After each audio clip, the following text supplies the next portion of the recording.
Vladimir Putin has held talks with Bashar al Assad to search for a political solution to the Syrian conflict, the Kremlin has said. The Russian and Syrian leaders met in the Black Sea resort of Sochi, more than 2 years after Moscow started a military intervention that turned the tide of the conflict in Assad's favor. Mr. Putin, who will also meet leaders of Iran and Turkey on Wednesday, said he would call us President Donald Trump and other Middle East leaders following the talks.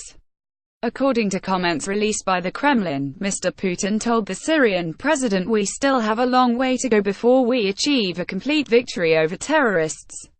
But as far as our joint work in fighting terrorism on the territory of Syria is concerned, this military operation is indeed wrapping up." Image the two leaders embracing during their meeting in Sochi. Now the most important thing, of course, is to move on to the political questions, and I note with satisfaction your readiness to work with all those who want peace and a solution to the conflict. Mr. Assad reportedly told the Russian president at this stage, especially after we achieved victory over terrorists, it is in our interests to move forward with the political process. And we believe that the situation we now have on the ground and in the political sense permits us to expect progress in the political process. We count on the support of Russia to ensure the non-interference of outside players in the political process. Addressing military chiefs who attended the meeting, Mr. Assad said, "On behalf of the entire Syrian people, I express my gratitude for what you have done. We will not forget it."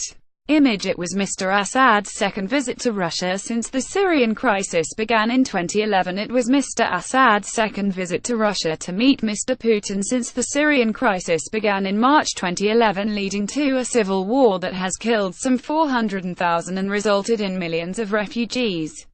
Mr. Assad's opponents, and Western governments, have accused Russia of killing significant numbers of Syrian civilians with its airstrikes, allegations that Moscow denies. The meeting between the two leaders happened on Monday evening, but the Kremlin did not release information about Mr. Assad's visit until Tuesday. It came just days after Syrian troops and their allies captured the eastern town of Buqarmal, the last major inhabited area held by the Islamic State group in Syria. Syrian troops and their Iran-backed allies marched into the town under the cover of Russian airstrikes.